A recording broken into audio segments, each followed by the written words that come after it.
says we'll verify this. First job, we'll first measure the current in this branch when both sources are working simultaneously. Active. That is one thing. And then we'll short this source. And again measure current here. And that current will be due to only this source. And we'll record it as I1 maybe. First, when both sources are working simultaneously, we'll record it and we'll take it as I. Right? IT. It doesn't mean that I to me. It means I total. I total. Right? Yes. And then, again replace this 12 volt resume, and then 5 volt make it short. Sure. Now the current is 12 volt make it short, and now current is flowing due to 5 volt source only, and record it as I2. So according to this law, IT should be equal to I1 Plus I2. I2. Yes, sir. At any branch, not only this branch. I have shown it at this branch, but this is true for this branch as well. At this branch as well, I will be equal to I1 plus I2. And if there is 100 of branches and hundreds of sources, for same for each source there will be a current. If there we would have 3 sources like this or 4 sources, Then our job would have been just keep one source active. Okay, first measure the current for all sources working simultaneously. together. This, right? And then it is like if somebody has got 4 whites and each of them are whirling simultaneously, that person is like in a death trap. So he is having same effect from each and every, right, simultaneously. Now the simultaneous effect of quarrel will be equal to the, if he is having a plan like sending each of okay, keeping only one here and sending all other wives in there. Yeah, household. I mean father's home. Then he's listening to quarrel of one person and measure it, and again sending keeping one more and sending her as well. So keeping one active and putting all other person in a distance, listening to them individually, and when all of them are, the sum of all of them is equal to, should be equal to the effective when together.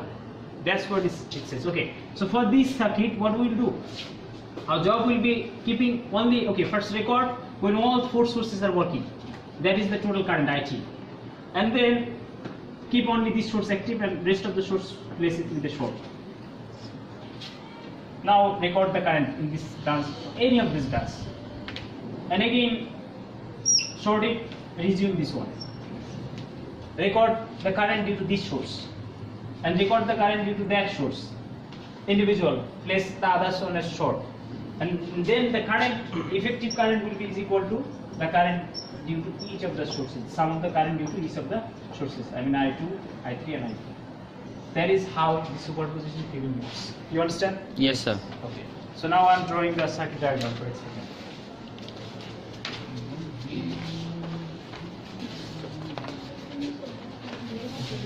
So I may give a bit complex circuit in the exam where we have 4 sources.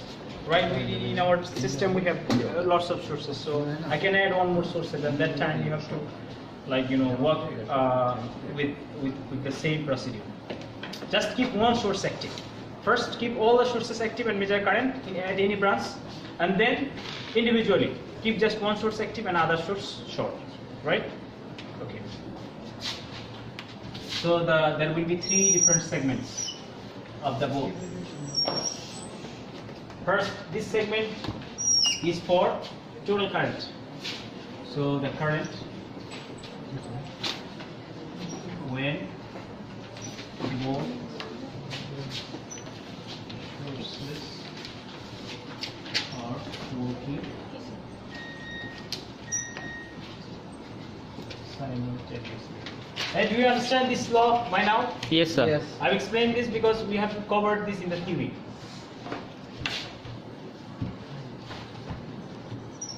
Both sources are.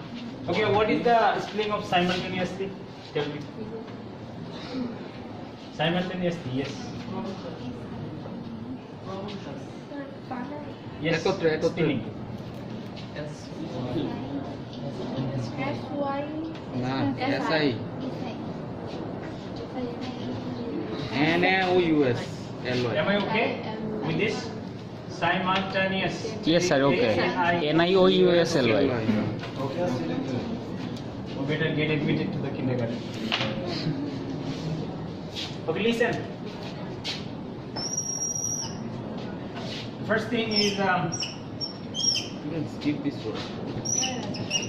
both sources are working for now. So at which branch you would like to meter current? This branch, or this branch? The middle. Okay. Will yes. Sir, I'm orthodoxy.